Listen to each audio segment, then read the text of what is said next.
Hello guys, welcome to my YouTube channel. आज जो हम टॉपिक डिस्कस करने वाले हैं वो है लैग्रेंजेस लीनियर इक्वेशन।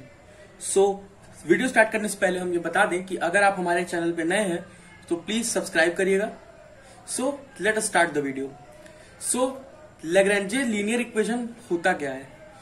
ऐसे सारे इक्वेशंस जो इस फॉर्म में होते हैं, PP plus QQ is equal to R, जहां पे हमारा P, Q और R है वो x, y, z का फंक्शन है, और जो स्मॉल p और स्मॉल q है वो del z upon del X और q जो है del z upon del y है। अब ये चीज हमने अपने पहले वीडियो में, इसकी पहले वाली वीडियो में डिस्कस किया था। अगर आपको वो चीज देखना है तो आप हमारे प्लेलिस्ट पे जाइएगा, वो देख लीजिएगा। ऐसे सारे इक्वेशंस जो PP plus QQ is equal to R के फॉर्म में होते हैं उसे हम बोलते हैं लैग्रेंजेस लीनियर इक्वेशन। अब बात आती है कि इस तरीके के इक्वेशन को सॉल्व करने का रूल क्या होता है। आइए देखते हैं। वर्किंग रूल में स्टेप 1 ये होता है कि हम ऑक्सिलरी इक्वेशंस को फॉर्म करते हैं, और ये होते हैं हमारे auxiliary equations. dx upon p equals to dy upon q equals to dz upon r।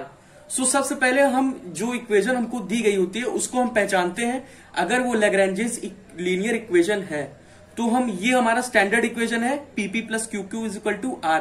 वहां उस इक्वेशन को हम इस इक्वेशन से कंपेयर करके कैपिटल P, कैपिटल Q और कैपिटल R की वैल्यू निकालते हैं, और P, Q और R को निकाल के हम इस ऑक्सिलरी इक्वेशन में रख देते हैं।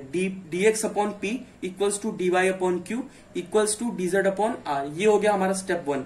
अब सेकेंड स्टेप होता है, हम इन दोनों इक्वेशंस, ये जो ऑक्सिलरी इक्वेशन होते हैं, इसको साइमल्टेनियसली या तो इसको और इसको लेके, या तो इस इक्वेशन और इस इक्वेशन को लेके, या फिर पहले और तीसरे को लेके हम दो इक्वेशंस फॉर्म करते हैं और उसको सॉल्व करते हैं।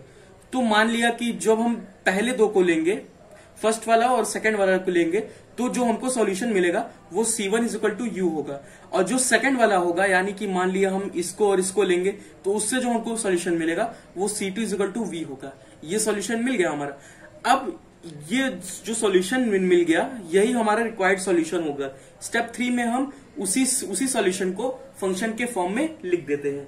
तो जो हमारा फंक्शन होता है वो f u v equals to 0 होता है, या फिर इसी को हम लिख सकते हैं u is equal to 5v। ये हमारा रिक्वायर्ड सॉल्यूशन होता है। अब आइए देखते हैं इसके क्वेश्चंस के बारे में, कैसे इस तरीके से कैसे क्वेश्चन सॉल्व किया जाए इसके। स्टार्ट करते हैं। ओके, ये हमारी इक्वेशन दी गई है, z is equal to y into Q minus का x इंटू पी। हमारी स्टैंडर्ड इक्वेशन क्या थी? P into small p plus Q into small q is equal to R। अब देखिए, ये हमारी इक्वेशन इस इक्वेशन के फॉर्म में है। ये इक्वेशन देखिए, ये इसी के फॉर्म में है, ठीक है। अब हम इन दोनों को कंपेयर करेंगे। कंपेयर करने पे हमको क्या मिलता है? जब हम इन दोनों को कंपेयर करेंगे तब हमको मिलेगा capital P is equal to minus का x। ये देखिए, PP plus QQ equals to R। यहां पे देखिए PP plus QQ is equal to R। तो ये देखिए, इसको जब इसके साथ कंपेयर करेंगे तो कैपिटल P की वैल्यू माइनस x आ जाएगी, कैपिटल Q की वैल्यू यहां से देखिए ये y हो जाएगी, कैपिटल Q की वैल्यू y हो गई, और कैपिटल R की वैल्यू z हो जाएगी। कैपिटल Q की वैल्यू z हो गई, ठीक है। अब ये हमारा, अब स्टेप 1 पे चलते हैं। स्टेप 1 में हम क्या करते हैं? ऑक्सिलरी इक्वेशन लिखते हैं, यानी dx upon p equals to dy upon q equals to dz upon r। अब हम एक काम करते हैं, p, q और r की वैल्यू उठा के इसमें रख देते हैं। यहां पे क्या आ जाएगा? Which implies that dx upon p की जगह minus X equals to q की जगह dy अपॉन y, r की जगह dz अपॉन z, ठीक है। ये हमको मिल गया। अब हम एक काम करते हैं, अब स्टेप 2 क्या होता है? स्टेप 2 में हम क्या करते हैं? स्टेप सेकंड में हम इस ऑक्सिलरी इक्वेशन को सॉल्व करते हैं। तो सॉल्व करने के लिए हम एक काम करते हैं, पहले इन दोनों को ले लेते हैं, उसके बाद फिर ये और ये ले लेते हैं। तो पहले हम पहले और दूसरे को लेंगे, फिर सेकंड टाइम हम सेकंड वाले को और थर्ड वाले को लेंगे। अब देखिए ये कोई हार्ड एंड फास्ट नहीं है कि हमको पहला और दूसरा लेना है या फिर दूसरा और तीसरा लेना है। आप चाहे तो दूसरा तीसरा और पहला और तीसरा भी ले सकते हैं, वो आपके ऊपर है। तो देखते हैं, हम पहले और तीसरे को लेंगे। So dx upon minus X equals to dy upon Y and dy upon Y is equal to dz upon z। हमने इन दोनों को पहले लिया था, उसके बाद इन दोनों को लिया है। चाहे तो हम इसको और इसको भी ले सकते हैं। ठीक है, अब देखते हैं। अब हम एक काम करते हैं, दोनों तरफ इंटीग्रेट कर देते हैं। तो क्या आ जाएगा, जब dx अपॉन एक्स का इंटीग्रेशन करेंगे, इंटीग्रल dx अपॉन एक्स, इस माइनस साइन को इस साइड कर लेते हैं, minus dy upon Y and integral of dy upon Y is equal to dz upon z। अब दोनों तरफ इंटीग्रेट कर दिया हमने। इंटीग्रेट करने पे क्या मिलेगा, 1/x का इंटीग्रेशन क्या होता है, ln x होता है। ln x बोल सकते हैं, या फिर इसको हम लिख सकते हैं log x base e equals to minus log y base e and log y base e। Sorry, यहाँ पे C1 भी एक आर्बिट्रेरी कांस्टेंट भी आ जाता है, जिसको हम C1 लिख सकते हैं, क्योंकि यहाँ पे log है, हमको एलिमिनेट करना होगा। तो हम यहाँ पे ले लेते हैं log C1। यहाँ पे जो हमारा कांस्टेंट आएगा उसको log C1 ले लेते हैं, और यहाँ पे जो हमारा 1 अपॉन z का जब इंटीग्रेशन करेंगे तो वो क्या आएगा, log z base e plus यहाँ पे जो कांस्टेंट आएगा उसको हम ले लेते हैं log C2। ये हो गया हमारा रिक्वायर्ड इंटीग्रल। अब हम इसको फर्दर सिंप्लीफाई करते हैं C1 और C2 की वैल्यू निकालने के लिए। तो इसको हम एक काम करते हैं, इस साइड ट्रांसफर कर लेते हैं। तो log बेस e को हम ln लिखते हैं, ln भी लिख सकते हैं, कोई हार्ड एंड फास्ट नहीं है, आप log भी लिख सकते हैं, लेकिन ln भी लिखा जाता है जनरली। तो ln x plus ln y, लेकिन ये जो log बेस e को ही हम ln लिखते हैं। अगर यहाँ पे कुछ और बेस होता, यानी कि जैसे बेस 10 होता, तो हम उसको ln नहीं लिख सकते, केवल वो log बेस 10 ही होगा।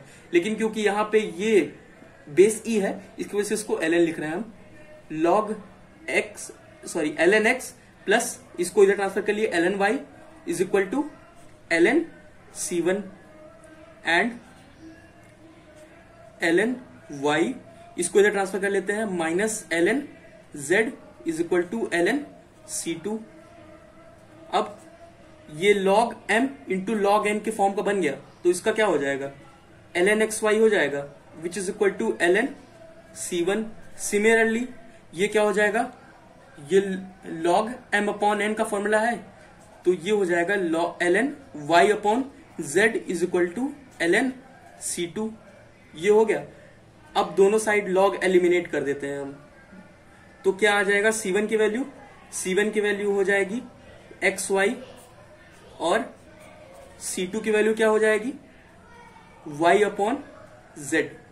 ये हो गई C1 और C2 की वैल्यू। अब स्टेप 3 क्या होता है, हम इसका सॉल्यूशन लिख देते हैं।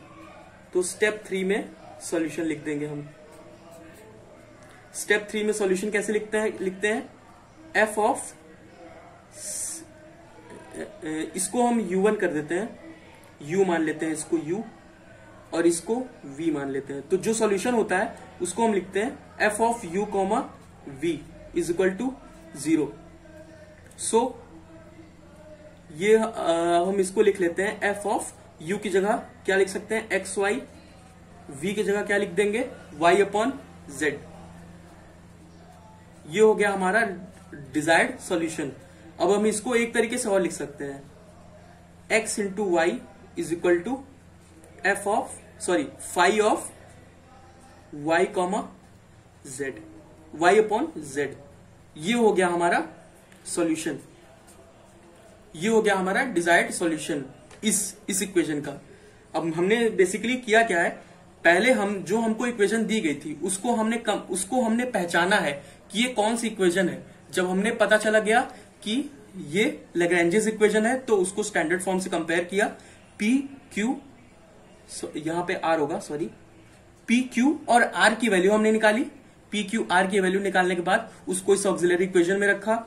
उस ऑक्सिलरी स्टेप 2 में उस ऑक्सिलरी इक्वेशन को हमने सॉल्व किया। यहां से C1 और C2 की जो वैल्यू आई थी उसको हमने U और V मान लिया।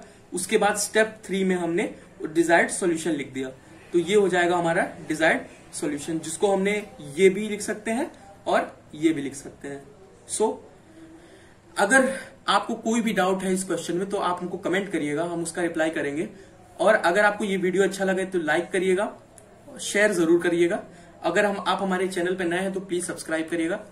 और अगर आपको कोई स्पेसिफिक क्वेश्चन है जो आपको नहीं समझ में आ रहा है या फिर आपको लगता है कि हाँ ये अच्छा क्वेश्चन है, तो आप हमको कमेंट बॉक्स में आप हमको मतलब सेंड कर दीजिएगा, हम उस पर भी वीडियो बना देंगे। Thank you guys.